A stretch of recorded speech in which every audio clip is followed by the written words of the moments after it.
All right, good morning.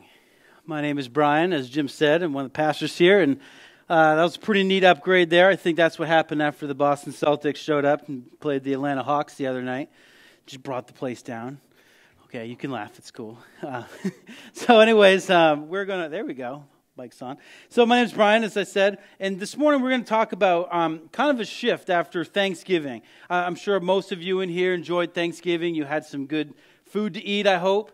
Ate lots of turkey. I ate an insane amount of sweet potato casserole. It's my favorite. I actually made a chocolate cream pie this year.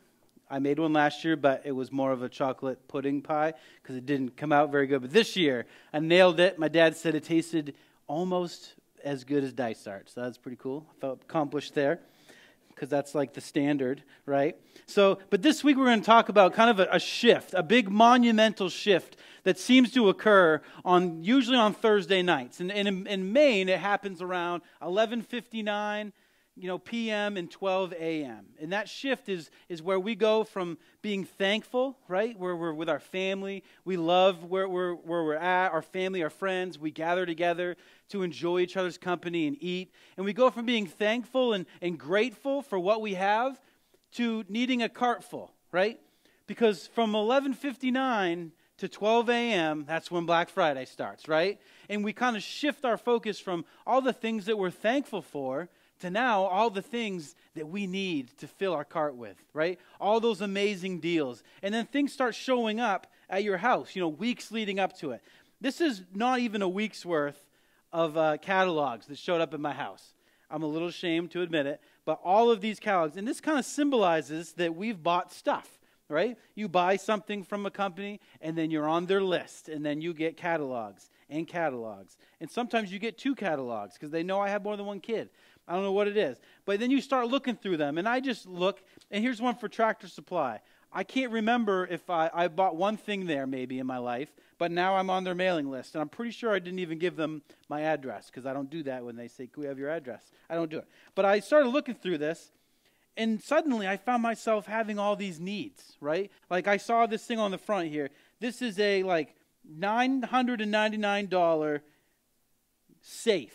You can fit 6 rifles in there. How amazing is that? I don't own a rifle, okay? I don't hunt.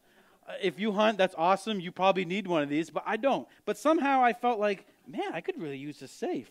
Think of the things I could store in there, right? But I don't even hunt. I have no need for that. But now suddenly I have this desire kind of creeping up inside me. And you get the LL Bean catalog, and everyone needs bean boots, right? Because if you don't have bean boots, what are you wearing? Because it's wintertime. Everyone needs bean boots. And then you get the American Girl catalog. This one's a little worn because my daughter's been through this probably 12 times.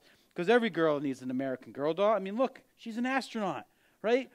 And so you can buy the girl, but then you have to buy the astronaut costume, and then you have to buy the changing room for her, and the wardrobe, and the pizza shop, and everything else that comes with it. And that's expensive, right?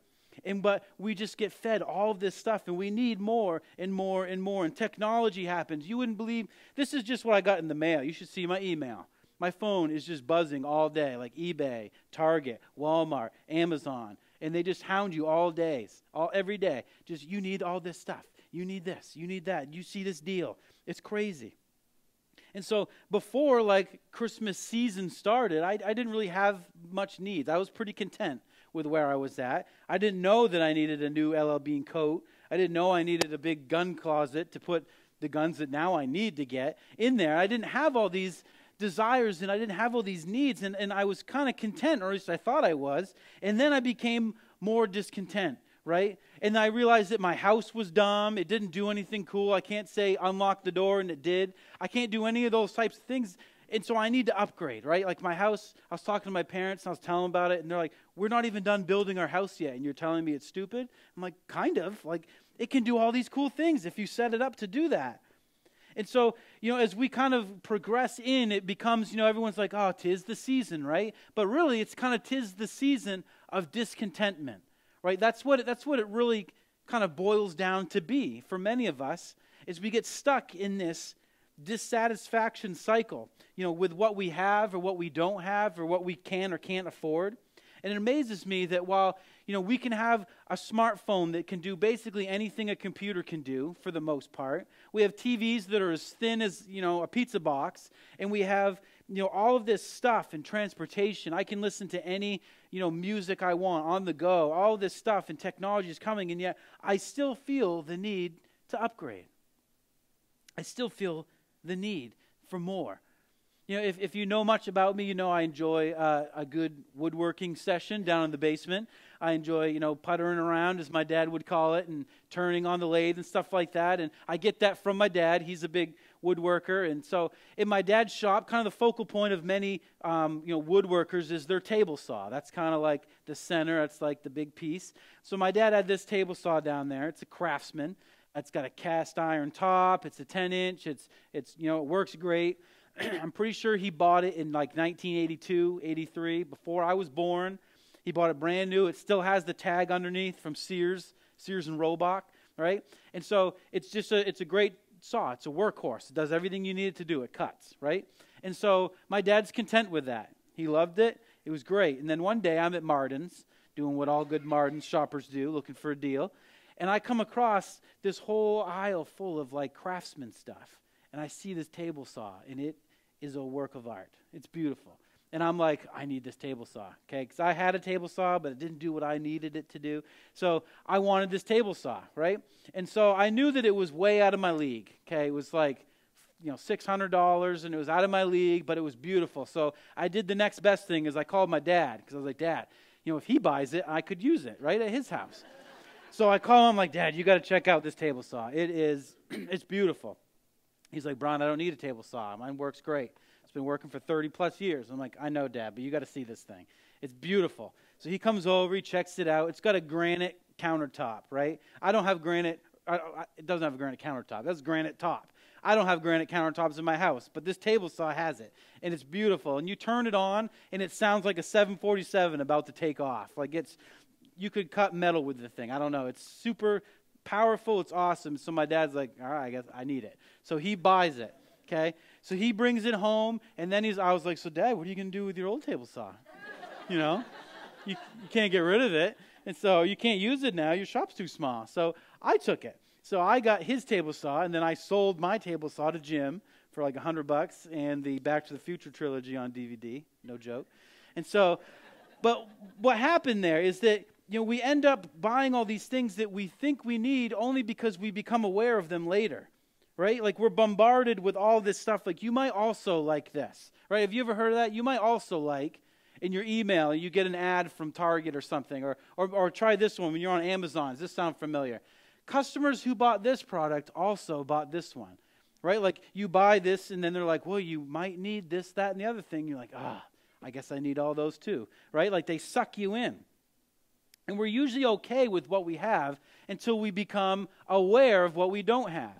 My dad was totally fine with his table saw until his son brought him an image of what he could have, what he didn't have. And he wasn't aware of what he needed until I showed it to him, right? He became aware, and that's when discontent kind of creeps in. Because awareness fuels discontentment, right? It's ignorance is bliss. You don't know what you don't know until you know, and you don't have all these needs until you see them, right? You don't know what you don't need. And so it kind of explains why, money and all that stuff that we accumulate, it satisfies you for a minute, right? And then minutes later or weeks or months later, you're kind of feeling like, I think I need more. That's why Apple sells a new iPhone every single September. Not because the phone's no longer useful, but because they can get you to buy another one. It's the advertising. They do such a good job. And if you're in advertising, like I'm not knocking that. That's awesome. You do a great job with it. But there's something wrong with too much debt. I think we can all agree with that, right? There's something wrong with when the holidays come around, you start feeling anxious because those credit card statements are coming. There's something wrong with not having savings because of the choices that you make. Right, like Dave Ramsey, he'd be quick to remind us, don't be a slave to the lender, right? If you've ever heard Dave Ramsey, he's got that Dr. Phil type voice. Don't be a slave to the lender, he would say. But we get so discontent with all of these things because they come at us from all angles. But discontentment, okay, it's not all bad though, right? I think we can agree on that not all discontentment's bad. Some really great things come from being discontent. It can lead us to changes in behavior. If you kind of are struggling with something and you finally get sick and tired and you're discontent with where you are, it can kind of help you change behaviors. It can help you get out of unhealthy relationships. Maybe enough is enough, and you're going to pursue getting out of that. It helps. Discontentment's what brought civil rights. It's what gave people the rights that they deserve. It's what drove people to find cures for diseases, to end hunger in areas or poverty. It ends joblessness. It's discontentment that drives people to push forward, to gain more in society. Discontentment, one would say, is what planted this church. We're very proud of the fact that we strive to make a church for unchurched people. That's kind of our slogan. That's our motto, is that we want to create a place where people who don't like going to church would want to go. That was our mission. That's our goal, that we want to create a place where people feel at home, even if they don't believe everything that we believe, but they can come and find out. They can come and see. And discontentment with how church, was done before is what drove us to create Journey Church. So discontentment, it can do some wonderful things. But it's these people, the people that discontentment just drives them to do great things, to make sacrifices, to give of themselves and their talents and their life, knowing that it's not going to benefit them at all. But it's these people who are somehow free from the discontentment that stems from these catalogs, that stems from this. But that's the secret that we're going to kind of unpack this morning. That's the hope anyways, to try to figure out how can we tame this beast, right? By not just saying, I'm done being discontent. I'm just going to be content. That's going to cure the problem. I'm just going to be content with what I have. But that doesn't work, does it? Like, you can't just stop being discontent. You've got to replace it with something. And as Paul's going to show us in a moment, that's when we'll really discover life. What life is meant to be. So I mentioned Paul. Paul was a great man. He was a wealthy man at one point. He had lots of prestige and power. And he wrote majority of the New Testament. And he wrote letters and things to groups of people. He wrote letters to individual people, churches.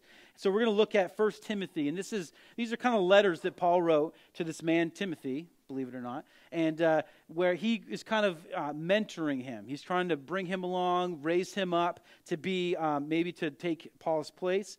And he says this in chapter 6. He says, "But godliness, Timothy, but godliness with contentment is great gain." But godliness with contentment is great gain. And a lot of times we kind of blow by godliness thinking like, well, who can be like God? We can't do that. Like, that's unattainable. So let's just keep going. But really godliness is simple. It's being God-like, right? Being like God. And what is God? If you read the scriptures, it says God is love, all right? And so if we are to be God-like, then we need to be love to other people. Because godliness is loving others. It's putting others first. It's looking to other people more than yourself. That's the gospel, right? Jim mentioned it. That's the gospel. That's God saying, for God so loved the world that he gave his only son. That's the gospel. That's God-likeness. The Old Testament talks a lot about, when these priests, they would have to be totally cleansed and everything was like to be separated and set apart. And that's kind of like godliness to them. And then Jesus comes along and he's like, whoa, like to be God-like, you got to love the unlovable. Love everyone. Love people. Jim talked about lepers last week. Jesus didn't run from them. He engaged them. He said, love those people. Love the unlovable. Godliness with contentment. Being content with what you have. Saying, I've got what I've got, and I'm not going to get upset. Right? I think my daughter says that. You get what you get, and you don't get upset. It's probably Daniel Tiger or something like that. But godliness with being okay with where you're at, that is great gain. The Greek word for great, it comes from mega, like mega gain, epic proportions of gain. If you want great gain in life, be content with what you have and love other people, and you'll be just fine. And I know you're probably thinking like, oh, here he goes. I'm not going to be able to get any presents for Christmas, because you're probably thinking, Paul, like, you don't know that my iPhone doesn't read my face. Like, I have to press the button still to open it up and unlock it. My emojis don't talk. Like, I can't do all that fancy stuff, Brian. Mine's only an iPhone 8. There's like 2 more that have come out. But Paul's saying, if you want to see great gain in life, this is what you need to do. And he goes on, in Bible college, they said, the next verse starts with for. And then in college, they said, when there's the word for shows up at the beginning of a sentence, you know that now you're going to find out what that's there for, okay? So he goes on, he says this, for we brought nothing into this world. For we brought nothing into the world. And if you're sitting there thinking, that's obvious. Like I was talking to my son last night as I was tucking him in and telling him how I've been preparing for the message. And I was like, Jude, did you know when you were born, you had nothing? You came in with nothing. He's like, yeah, I was butt naked. I was like, that's true, you were. You had nothing with you but the skin on your body. And he got a laugh out of that. But I said, but Jude, you know what? You had nothing, but you were still valuable. You had value. It's not the fact that you brought anything with you that made me and Mom love you. It's the fact that you were there. You were born with value. Every person in this room has value, not because of what you drove here, not because of where you go home to, but because you were born, because God created you. And that's what Paul's saying. He's like, don't misunderstand this, that not the fact that you have nothing, it's the fact that you have everything that you need. You had value. So let's start at the beginning, that your value comes from being. You were perfectly content that first year of life, right? Like if you are a new parent, you're probably thinking your kid needs everything in the world from you, but really all they need is to be fed and changed, right? Like they don't need stuff to be satisfied, right? They don't need all of this stuff, but somewhere along the lines, they become aware of all of these things out there. They become aware of the toys that their sister has or their brother has, and that's when they want more and more. And so it goes on, it says, for we brought nothing into the world, and we could take nothing out of it. I shared that with Jude too. I was like, and you realize like when you go, and it's kind of a morbid thing to talk about as I started down that road. It's one of those like, ooh, why did I start talking about this when he's going to bed? But I was like, someday when you're super old, like, way down after I'm long gone, but all of this stuff that you have, it's not going to go with you. Like you're not going to take it with you. I was like, your Xbox that you wake up every morning to go play, you're not taking it with you. It's going to stay behind. And I said, like, the boat that Daddy searched all summer for to buy and then bought and then barely got in the water because he had to fix it all the time, it's not going anywhere when I die. It's all going to be left behind. The Xbox, those cars, everything you work so hard to get, all this stuff, your stamp collection, if you're into that sort of thing, all of that stuff is going to be left behind. And the question that you need to answer, and all of us need to answer, is this, is other than stuff, because we've all got stuff. If I said, who has things? You'd all raise your hand. But other than stuff, what will you leave behind? If you've never thought that before, I hope that blows your mind. Because think about that. Other than the things that you go home to and the stuff that you have and accumulate, what will you leave behind? If you died today, if I died today, and everyone gathered here to pay respects, what would they remember about me? What is it that I would leave behind? Was there great gain by me being here? What great gain is there from your life? What are you leaving behind? When people gather together and they're kind of cleaning out your belongings, I remember, like when my grandparents passed and we're kind of cleaning out their house and going through all their belongings and all that stuff. But hopefully when you go, what are they going to be talking about that you left behind? Not all the stuff, not all the junk, but what did they learn from you? What did they gain from you? How would that change your life if you started living this way? If every morning you woke up and you said, what am I going to leave behind today? What am I going to leave behind for my family, for my kids? Not financially, not stuff, but what are you going to leave behind? So we asked Paul, like, hey, Paul, if you're so into this, like, what did you leave behind? Right? Like, what did you leave behind, Paul? And we could get snarky about that, but the truth is, Paul left behind, letters and scripture that shaped Western culture for the past 2,000 years. Right? He left behind theology that would change an empire. He left behind, churches scattered all around the Mediterranean rim. He did all of this with nothing. Like, he didn't drive to these places. He didn't go buy a new truck and drive all over the place. He walked or rode like a donkey or something. He didn't have the latest technology. He hand wrote letters to people, like hand wrote them. If I have to write my name, my hand gets tired because I'm not texting anymore, you know? Like my son's learning cursive, and I'm like, oh man, I forgot all about cursive, right? And so we forget how to do all this stuff. And Paul did all of these things that we could only hope and dream to have a fraction of the input and the impact that he did. What will you leave behind? What are you passionate about? Think about that this week. What are you passionate about? What needs more of your focus and attention and energy? So Paul kind of goes on. After he stirs this up, he moves on and he says this. He says, those who want to get rich, those who are chasing stuff, those who want more, the people who are going to put themselves above other people, those who want to get rich, they're going to fall into temptation and a trap. Okay, these are people that seek after this, okay? If you work for a living just to make money, to get by, like, that's not what he's exactly talking about here, okay? So don't be ashamed if you have a job. I hope you do. But he's saying, like, the people who put themselves first, that there's temptation and there's traps waiting for them. And the thing about traps is you don't know what they look like, right? Like if I say, what are the traps that getting rich can lead to you? You probably don't know because they're traps. They're meant to be sneaky, right? If you knew what they were, you would avoid them. And the Bible wouldn't be talking about them. But it's something you think about this way. How many of you have said, if only I could win the Powerball, it'd be all set, okay? I've said it, probably said it this past week at work. It's the common theme at work these days. You know, when you're like, if I had just won the Powerball, like I'd help you guys out, you know? I'd hook you up with like $100,000, no problem. You know, and you think to yourself, and you see all these articles of people that win the mega bucks, and then their life's great, and then it just goes down the tubes. Their relationships are broken, and it ruins their life. And they say, if I had just never gotten all that money, I'd be fine. But we scoff at that, right? We're like, that would never happen to me. I could handle like $6 million. Like I would be able to handle that. But no one plans on their life falling apart, right? That's why they're traps.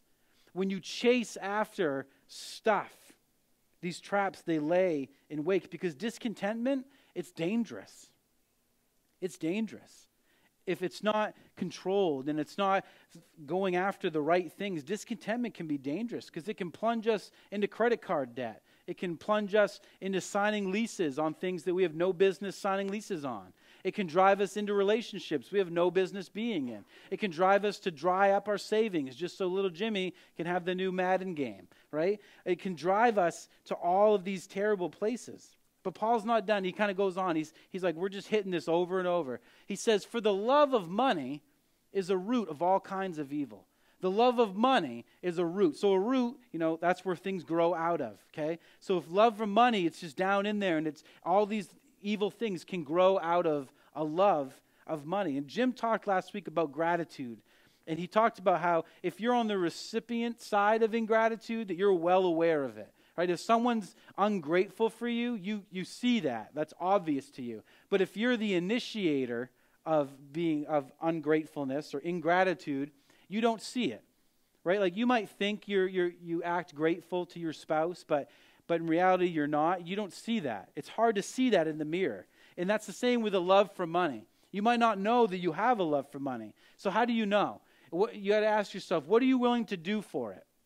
What are you willing to do to get money? Is it illegal things or is it totally legal things? Like how much of your time are you devoting to get all this stuff? And at what cost? The next one, who are you willing to hurt for it? It goes hand in hand with the next one. Who or what gets prioritized behind it?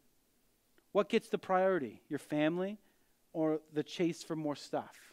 Do your kids get hurt because you spend all your time chasing money, chasing stuff? Have you ever said this, that, you know, I'm spending all my time in the office because I just want to make sure that my family's set if I ever pass away. I just want to make sure they're well taken care of. Or have you ever said, I just want to make sure my kid gets everything that I didn't have. But in reality, all the kid wants is you. They want you.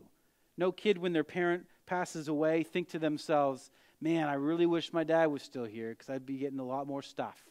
You know, they think, I just wish I had one more day with my father, one more day with my mother. You've gained all this stuff, and you've fought for all this time to gain what?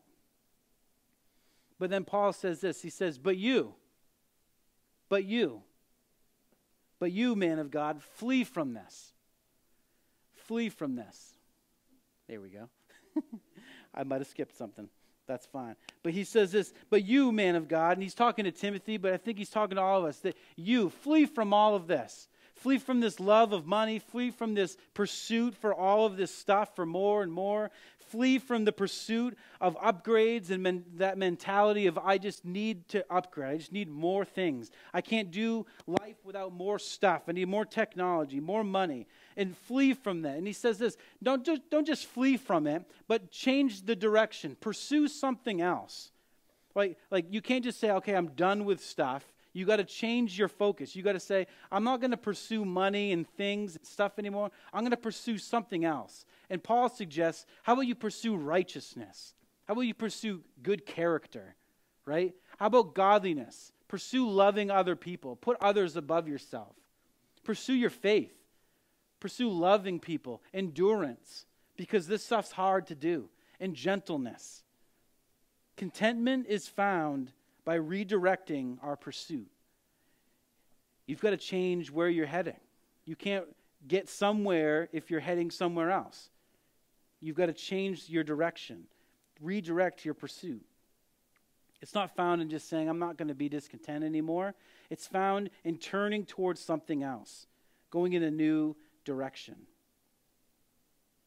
But he goes on, and I think this is where he starts to address us. Okay? He goes on and says, command those who are rich. Okay? You might not feel rich in this room today.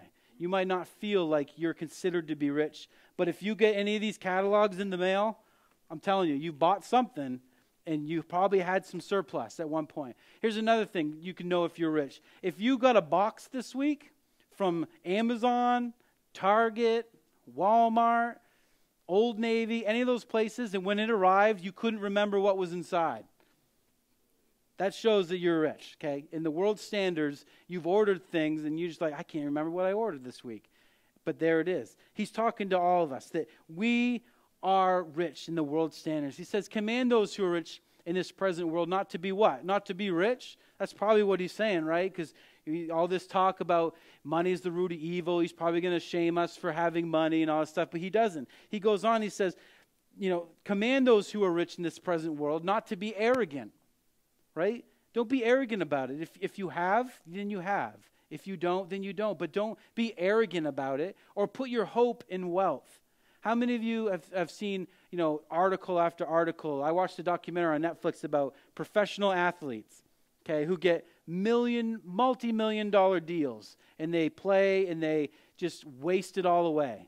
They have a career of 8 years or whatever it might be, and then at the end of it, they've made, like $250 million, and then the end of their career, they have nothing at all. Half of them file bankruptcy because they come into all of this stuff thinking, oh, I've made it, but they weren't prepared for the traps. They weren't prepared for the temptations that follow with that pursuit. So he says, don't put your hope in wealth, which is so uncertain. What you have today might not be here tomorrow. I think we can all agree on that. But to put their hope in God, put your hope in something that is unchanging, something that is good. Put your hope in God who richly provides us everything that we need, right? No, everything for our enjoyment. God wants you to be happy. He wants you to be happy. He's okay with you having some stuff, okay? If you have a boat, don't go home and sell it. Just because you heard Brian preach this Sunday. Instead, invite me to go fishing with you this summer, okay? But you are allowed to have stuff. It's okay. God is okay with that. But it's the pursuit. When that's your passion, is to find more and more stuff. That's what Paul is talking about. That's when we get into danger. Command them, he says. Command them to do good. Because sometimes if you're rich, you get caught up in yourself, don't we? Sometimes you get caught up in your own stuff and you need to be reminded hey, you have the means, go do good. Be rich in good deeds, not just money. Be rich in good deeds. Be generous to others and willing to share. It's funny how the more, when you don't have much, you think if I had a lot, I would give so much. If I just won the Powerball, I would be giving away money left and right. But as that happens, as we gain more and more, right, we get more stuff, which costs more money, which has more bills. So then we have less surplus the more that we gain because we're not prepared for it, because we're so focused on getting more and more and more that the more we get, the more we have to manage and the more we have to handle. But he says, do good, be rich in good deeds. Make it a lifestyle. This isn't something that you can just do frivolously. You've got to make a lifestyle of giving, a lifestyle of doing, a lifestyle of sharing. Otherwise, you'll be driven towards consuming and hoarding and wasting away. He says, in this way, they'll lay up treasure for themselves and a firm foundation for the coming age. So that, this is the key. This is like the big part of this, okay? This is the best part. So that they may take hold of the life that is truly life. Okay, as we did that whole series on a fully alive life. There's life, right? Like you're just living life. You're making it through. And then there's the life that's truly life. There's like a whole other level of this life that Paul's talking about. He's like, this is like real life.